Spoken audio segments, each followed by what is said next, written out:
আমি তোমার বিরহে রহিব বিলীন, তোমাতে করিব বাস।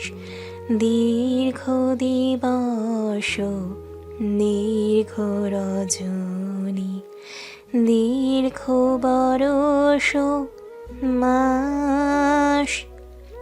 আমি তোমার বিরহে রহিব বিলীন, তোমাতে করিব বাস। দীর্ঘ দিবস দীর্ঘ রজনী, দীর্ঘ বরষ মাস। তুমি তার ভেতরে বাস করার স্বপ্ন দেখছো আপু? সে অন্য কারোর মনে ঘরবাড়ি তৈরি করে ফেলেছে। অনি, তুই এখান থেকে যাবি? তোকে বিরক্ত করতে নিষেধ করেছি না? আমার রুমে আসার আগে আমার থেকে অনুমতি নিয়েছিলি? আব্বু, তোমাদের মেয়েকে নিয়ে যাবে? আমাকে কেন বিরক্ত করছে? আমি কিন্তু বাসা ছেড়ে চলে যাব। আপু, তুমি আমার কথাটা শোনো। দুলাভাই ভালো হয় নাই। কয়েকদিন যাবৎ একটা মেয়ের সাথে ভাইয়াকে মেলামেশা করতে দেখা যাচ্ছে। অনি, তোকে কতবার বলেছি বোনকে জ্বালাবি না, জেদ করিস না, মেয়েটাকে খেয়ে তোর শান্তি হবে। আম্মু, এসব তুমি কি বলছো? প্রিয়া আপু আমার নিজের বোন। ছোটবেলা থেকে আমাকে কোলে পিঠে করে মানুষ করেছে। আমি আপুর কষ্ট সহ্য করতে পারি না, তাই আপুকে বারবার বিরক্ত করি। সরি রে আপু, আমার উপস্থিতিতে তুমি এতটা বিরক্ত হও, আগে জানলে আমি কখনোই আসতাম না। আমি অনেক কথা দিলাম, তোমার রুমে আর কখনো আসবো না।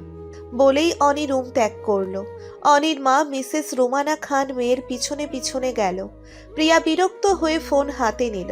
কাঙ্ক্ষিত মানুষকে ফোন দিবে কিনা ভেবে দ্বিধা দ্বন্দ্বে ভুগছে। দীর্ঘশ্বাস ফেলে গিটারের সুর তুলতে লাগলো। মানুষটির সাথে কথা বলার ইচ্ছে নেই। মানুষটা আরো একটু কষ্ট পাক, শিক্ষা হোক, তবুও যদি মানুষটা ভালো হয়ে যায়।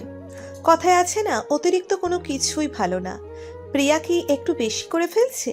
তানহা ইফাদের পায়ে মলম লাগিয়ে দিচ্ছে। মেয়েটা এত সুন্দর করে মানুষের খেয়াল রাখতে জানে যে কেউ ভালোবেসে ফেলবে। দু চোখ ভরে তানহাকে দেখছে ইফাদ। তানহা নিজের কাজে মনোযোগী হয়ে আছে। একজোড়া চোখ তার দিকে গভীরভাবে তাকিয়ে আছে। সেদিকে তানহার কোনো খেয়াল নেই। তানহা ক্ষত স্থানগুলোতে মলম দেওয়া হলে উঠে দাঁড়িয়ে বলল, দেখি আপনার শার্টটা খুলুন, পিঠে মলম লাগিয়ে দিতে হবে। আপনার ক্ষত স্থানগুলোতে টান ধরেছে, বুঝলেন? খুব তাড়াতাড়ি আপনি সুস্থ হয়ে যাবেন। তোমার লজ্জা করে না মেয়ে হয়ে একটা ছেলেকে শার্ট খুলতে বলো? আমার শরম লাগে না বুঝি? তানহা হতভম্ব হয়ে ইফাদের দিকে তাকিয়ে আছে। তানহাকে তাকিয়ে থাকতে দেখে ইফাদ দুহাতে নিচের মুখ ঢেকে ফেলল। তানহার প্রচণ্ড রাগ হচ্ছে। রান্না রেখে এসে ইফাদের শরীরে মলম লাগিয়ে দিচ্ছে, আর মানুষটা নাটক শুরু করছে। এতই যখন শরম করে নিজের মলম নিজেই দিয়ে নিন না, আমাকে ডেকেছেন কেন? বলেই তানহা চলে যেতে নিলে ইফাদ তানহার হাত ধরে ফেলল। তুমি রাগ করছো কেন? আমি ছেলে বলি কি আমার শরম থাকতে নেই? আমার বড় ভাইয়ার আমার থেকে বেশি শরম ছিল, জানো? কথাগুলো বলতে বলতে শার্ট খুলল ইফাদ। তানহা কোনো কথা না বলে বিছানায় উঠে ইফাদের পাশে বসে পিঠে মলম দিয়ে দিতে লাগলো। তোমার হাত সাপের মতো ঠান্ডা, আমার শীত লাগছে। তাড়াতাড়ি দিয়ে রান্না করতে যাও। বলি কি, যার হাত আগুনের মতো গরম তার কাছে গিয়ে ঔষধ লাগিয়ে নিয়ে আসবেন, আমাকে ডাকার কি প্রয়োজন? বলেই চলে গেল তানহা। এই মেয়ে আমাকে একটু ভয় পাচ্ছে না? মুখে যা আসছে তাই বলছে। কথায় কথায় রাগ দেখাচ্ছে। অন্য মানুষের কাছে যেতে বলছে। আগের মতো ভালোবাসছে না। সাহস খুব বেশি হয়ে গিয়েছে। তুমি উড়তে থাকো পাখি। তোমার ডানা কিভাবে ভাঙতে হয় আমি ইফাদ, আমার ভালো করে জানা আছে। রাতের নামাজ পড়ে চৈতালি আর রোকিয়া বেগমকে খেতে দিয়েছে তানহা। ইফাদকে খাইয়ে দিয়ে নিজে খাবে।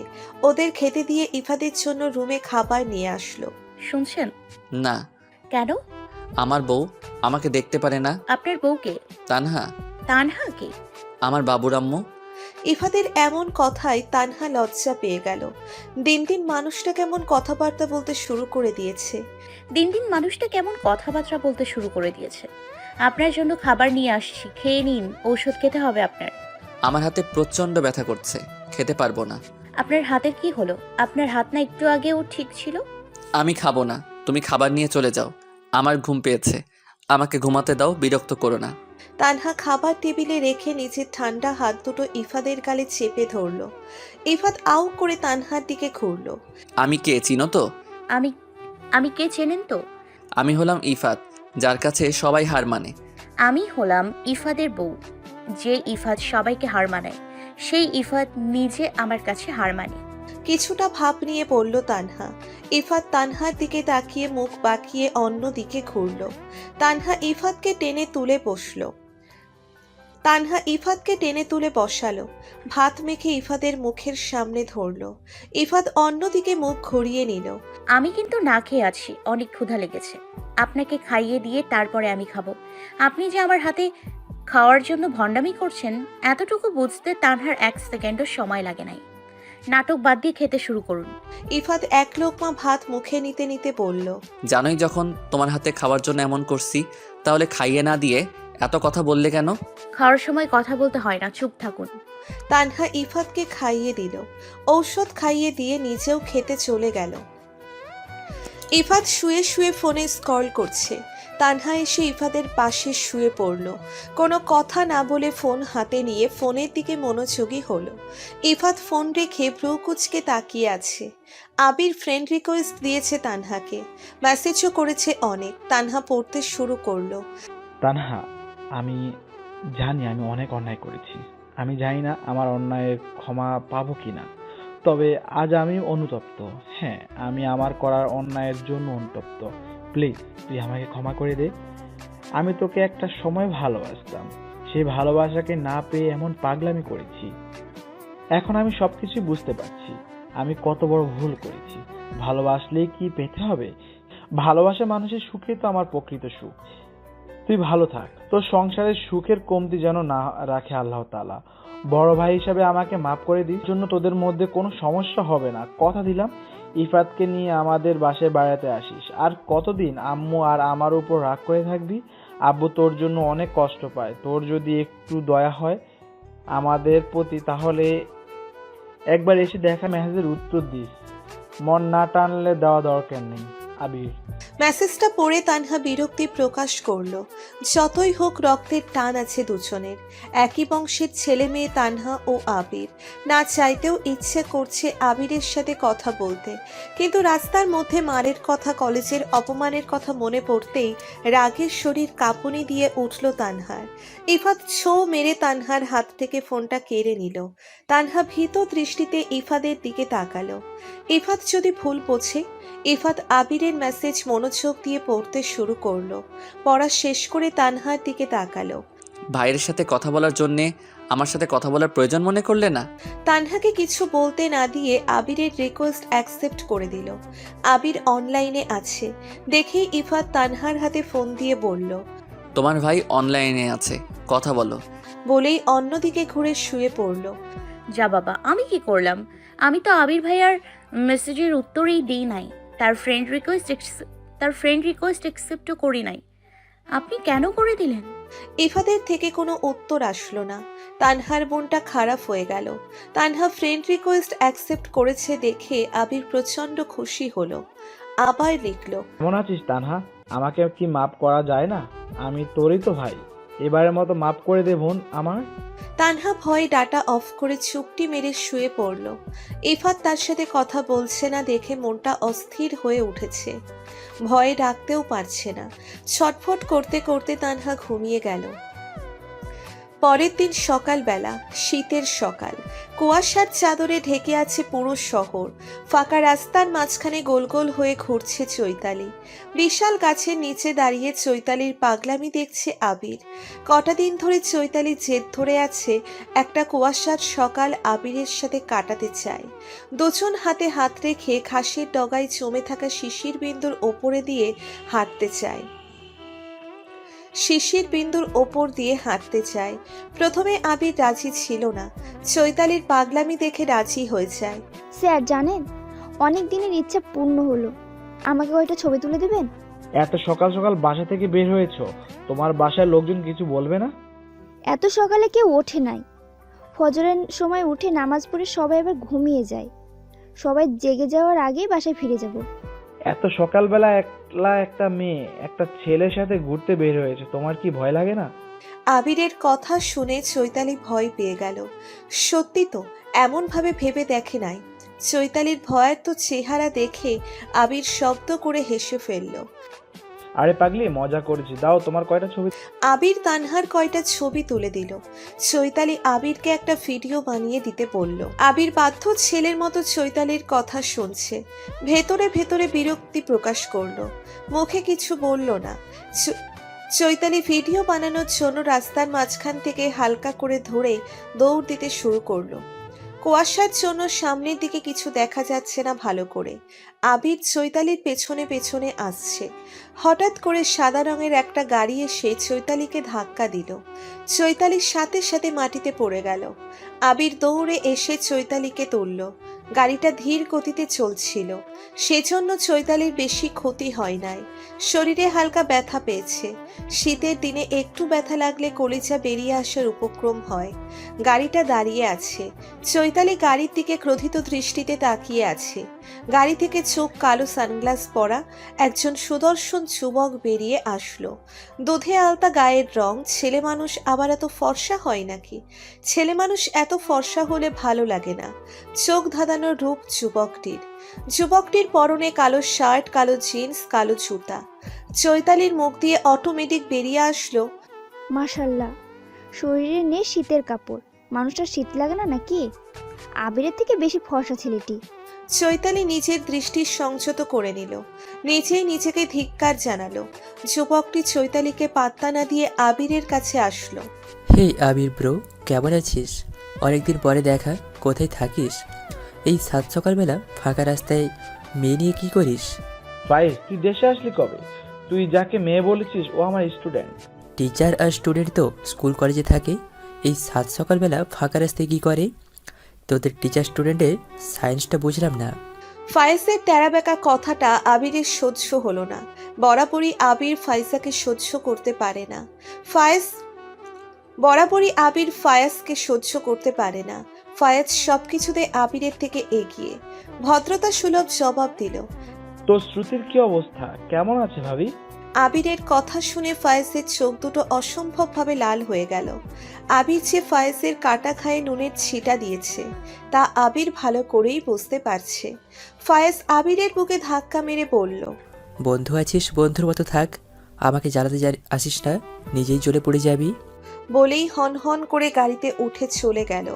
আবিরের মুখে তৃপ্তি হাসি। স্যার, ছেলেটা কে? কি অ্যাটিটিউড বাবা!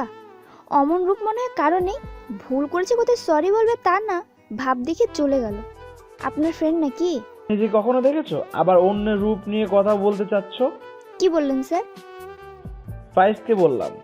ও আচ্ছা, আপনার বন্ধু আপনার থেকে অনেক সুন্দর, চোখ ধাঁধানো রূপ তার, কিন্তু অতিরিক্ত ফর্সা। ছেলে মানুষ এত ফর্সা হলে ভালো লাগে না। তুমি আমার সামনে অন্য ছেলে প্রশংসা করছো? আমি আপনার কথা বললাম স্যার, আপনিও তো ফর্সা। আবির বুঝতে পারল চৈতালি তার কথার ভিত্তিতে তাকে খোঁচা মারল। বিরক্ত প্রকাশ করে আবির চৈতালিকে রেখেই চলে গেল। চৈতালি দীর্ঘশ্বাস ফেলে বলল, আমাকে আপনি অপমান করলেন? আমাকে আপনি অপমান করবেন আর আমি চুপচাপ সহ্য করে নেব? এতটা মহান হতে পারবো না স্যার। ভালোবাসি বলে ভালোবাসা অন্ধ হয়ে যাব এতটা নির্বোধ মেয়ে আমি না। আমাকে যতটা ভালোবাসবেন ততটা ভালোবাসাই ফিরে পাবেন। আচ্ছা, আপনি আমাকে সত্যি ভালোবাসেন তো, না প্রয়োজনে ব্যবহার করছেন? আমি তো জানি ভালোবাসলে ভালোবাসার মানুষটিকে কখনো ছোট করে কথা বলা যায় না। আপনি তো প্রায় আমাকে ছোট করে কথা বলেন। আপনি আমাকে ভালোবাসেন তো নাকি? আজকে আমি আপনাকে ছোট করতে চাই নাই, আপনি আমাকে বাধ্য করছেন স্যার। না চাইতেও ও চোখ দিয়ে অশ্রু গড়িয়ে পড়ল চৈতালির চোখ থেকে। দুহাতে চোখের পানি মুছে বাসার উদ্দেশ্যে রওনা দিল। বাসায় আসতেই তানহাকে দরজার সামনে দাঁড়িয়ে থাকতে দেখল চৈতালি। ভয়ে কেঁপে উঠল কিছুটা। তানহা তীক্ষ্ণ দৃষ্টিতে চৈতালির দিকে তাকিয়ে আছে। কোথায় গিয়েছিলে চৈতালি? ভাবি, আমি আসলে হাঁটতে গিয়েছিলাম। কোনোদিন তো হাঁটতে যাও না, আজকে হঠাৎ কি মনে করে গেলে? আর গেলেই যখন একা গেলে কেন? আমাকে ডাক দিতেও আমাকে ডাক দিতেও পারতে। শীতের সকালে মেয়ে মানুষ একা কখনো বের হয় না। সরি ভাবি, আর হবে না। তুমি কি আমার থেকে কিছু লুকোচ্ছ চৈতালি? আগের মতো কথা বলো না, আমাদের সম্পর্কটা কিন্তু আগের মতো নেই। তুমি বদলে গিয়েছো চৈতালি। ভাবি আমার ঠান্ডা লাগছে, পরে কথা বলি তোমার সাথে। বলেই পাশ কাটিয়ে চলে গেল চৈতালি। তানহা চৈতালির যাওয়ার দিকে তাকিয়ে দীর্ঘশ্বাস ছাড়ল। চুলগুলো হাত খোপা করে রান্নাঘরের দিকে গেল। সকাল সকাল ছেলেকে দেখে ছেলেকে জড়িয়ে ধরে কান্না করে দিল রাহেলা চৌধুরী। কতগুলো বছর পরে ছেলের মুখ দেখল। পুরো মুখে ভালোবাসার পরশ এঁকে দিচ্ছেন রাহেলা চৌধুরী। মায়ের পাগলামিতে বাধা দিচ্ছে না ফায়াজ। বহু বছর পরে মায়ের স্নেহ পেয়েছে। কঠিন মনটা গলতে শুরু করেছে। চোখের কোণে অশ্রু এসে হানা দিয়েছে। মায়ের মাথায় হাত বুলিয়ে দিতে দিতে বলল, আম্মু তুমি কান্না করো না, তোমার ভাই আজ তোমার কাছে চলে এসেছে। তোমাকে রেখে আর কোথাও যাব না। তুই চাইলেও তোকে আমি যেতে দিব না। আমার টাকার দরকার নেই বাবা, তুই মায়ের ছেলে, মায়ের বুকে থাকবি। তোকে আর বাইরের মাটিতে পা রাখতে দিব না। তোর বাবা যা টাকা রোজগার করে তা দিয়ে আমাদের চলে যাবে। এসব তুমি কি বলছো আম্মু? ফায়াজ একদম ঠিক কথা বলে। টাকাই সব। টাকা ছাড়া এই যুগে কারো দাম নেই। যার যত বেশি টাকা তার তত বেশি দাম। বলল তাসফিয়া। তাসফিয়া, তুই একদম বাজে কথা বলবি না। তোর আশকারা পেয়ে ছেলেটা আমার বিগড়ে যাচ্ছে। একদম ছেলেটার মাথার মধ্যে এসব দিবি না। ছেলেটা কত দূর থেকে এসেছে, কোথায় ভেতরে প্রবেশ করতে দিবি? তা না করে ছেলেটার মাথা খাচ্ছিস। আম্মু তুমি আপুর সাথে এমন করছো কেন? আপু বাস্তবতা দেখেছে, জন্যই আপুর মনে এসব তৈরি হয়েছে। আপু কতটা কষ্ট থেকে কথাগুলো বলেছে। আবার আপু তো এমন ছিল না। তুমি আমার বোনকে একদম বকা দেবে না। দেখেছো আম্মু, আমার ভাই চলে এসেছে। তুমি আমাকে বকা দিবে? আমি ভাইকে সব বলে দিব। ফাইয়াজ বাবা, ভেতরে আয়, ফ্রেশ হয়ে নিবি। আমি তোর জন্য রান্না করছি। ফায়াজ কতদিন পরে তার নিজ বাসায় প্রবেশ করলো। 2 তলার বাসাটা 10 তলার বিল্ডিংয়ে পরিণত হয়েছে। নামি দামি ফার্নিচার দিয়ে পুরো বাসা সুন্দর করে সাজানো। রাজপ্রাসাদের মতো গড়ে তুলেছে চৌধুরী বাড়িটাকে। ফায়াজ এই রাজপ্রাসাদের মতো বাড়ি চায়নি, তবে যা চেয়েছে তা পায়নি।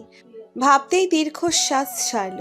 ফায়েজের বাবা রফিকুল চৌধুরী সোফায় বসে গতকালকের খবরের কাগজ পড়ছিলেন। বাবাকে দেখে ঘৃণায় চোখ ঘুরিয়ে নিল ফায়াজ। রফিকুল চৌধুরীর সাথে কোনো কথা না বলে সিঁড়ি দিয়ে ওপরে চলে গেল। কোথায় যাবে, কোন রুমে যাবে ফায়াজ জানে না। তবে এই মানুষটার মুখের সামনে থাকতে চায় না ফায়াজ। মানুষটার মুখ দেখলে ঘৃণায় শরীর দেরি করে ওঠে। ইফাত উঠে ফ্রেশ হয়ে বসে আছে। এভাবে শুয়ে বসে থাকতে তার ভালো লাগছে না। তানভীরের সাথে কথা বলে আবার কাজে জয়েন করব। ইফাত ফোন হাতে নিতে যাবে, তখনই তানহা রুমে আসলো। এই দেখুন, আমি আপনার জন্য আপনার পছন্দের পায়েস বানিয়েছি, খেয়ে বলুন কেমন হয়েছে। ইফাত বরাবরই পায়েস খেতে পছন্দ করে। পায়েস দেখে মনটা ফুরফুরে হয়ে গেল। তানহার হাত থেকে বাটিটা নিয়ে 2 চামচ খেয়ে থেমে গেল। তানহা অধীর আগ্রহে ইফাতের দিকে তাকিয়ে আছে। আমি রাগ করেছি, তোমার কোনো জিনিস আমি খাবো না, নিয়ে যাও। আমার ভুলটা কোথায় একটু বলবেন? তুমি আমার সাথে কথা না বললে অন্য ছেলের মেসেজ পড়ছিলে, হোক সে তোমার ভাই। নিজের ভাই তো আর না। তাও আবার কার মেসেজ পড়ছিলে? যে কিনা তোমাকে ভরা রাস্তার মধ্যে মেরেছিল। আমি রাগ করেছি, তুমি কাল রাতে আমার রাগ ভাঙাতেও আসো নাই। আপনি কাল রাতে রেগে গিয়েছিলেন। আপনাকে আমি যতই বোঝাতাম না কেন, আপনি কোনো কিছুই বুঝতেন না। ফলে হিতে বিপরীত হয়ে যেত। আমি সকালের অপেক্ষায় ছিলাম। সকালে মানুষ ঠান্ডা মাথায় থাকে, সারা রাত ঘুমানোর ফলে মাথা ফ্রেশ থাকে। কিন্তু কিছু বললে সুন্দরভাবে বুঝবেন, সেজন্য রাতে বিরক্ত করি নাই। রাতে যদি আমি মারা যেতাম? তানহা ইফাদের মুখে হাত রেখে বলল, ছি, বাজে কথা বলতে হয় না। আপনার মুখে এমন কথা আমি সহ্য করতে পারি না, আমার অনেক কষ্ট হয়। তুমি অন্য ছেলের সাথে কথা বলো তো দূর, কোনো ছেলের ছায়ের উপরে দিয়েও যদি হেঁটে যাও, বিশ্বাস করো তানহা, আমার বুকের মাঝখানে ব্যথা অনুভব করি। আমার অনেক কষ্ট হয়, আমি সহ্য করতে পারি না। আমি তো আপনাকে ভালোবাসি, আপনি ছাড়া আমার মনে অন্য কারোর স্থান নেই। আপনার রাগ ভাঙাবো বলে শীতের সকালে উঠে এত কষ্ট করে আপনার পছন্দের পায়েস রান্না করলাম। তার কোনো মূল্য নেই। খেয়ে একটু প্রশংসা করলেও তো পারেন। কি বললে শুনি নাই। আমি আপনাকে ভালোবাসি। শুনি নাই। আমি আপনাকে ভালোবাসি। আবার আমি আপনাকে ভালোবাসি, ভালোবাসি, ভালোবাসি। তানহার মুখ থেকে ভালোবাসি কথাটা শুনে ইফাদের মনে খুব আনন্দ হচ্ছে। ভেতরে প্রচণ্ড ভালো লাগা কাজ করছে। ছোট একটা কথা ভালোবাসি, এই ছোট কথাটার মধ্যে কি এমন জাদু আছে যে শুনলেই মনটা ফুরফুরে হয়ে যায়। ভালোবাসার মানুষের মুখ থেকে ভালোবাসি কথাটা শোনার মতো স্নিগ্ধ অনুভূতি কোথাও নেই। তানহা ইফাদের হাস্য উজ্জ্বল মুখের দিকে তাকিয়ে তৃপ্তির হাসি হাসল। মানুষটার হাসি মুখখানা তানহাকে পৃথিবীর সমস্ত সুখ এনে দেয়। ইফাদের মুখের দিকে তাকিয়ে 1000 বছর কাটিয়ে দিতে ইচ্ছে করে তানহার।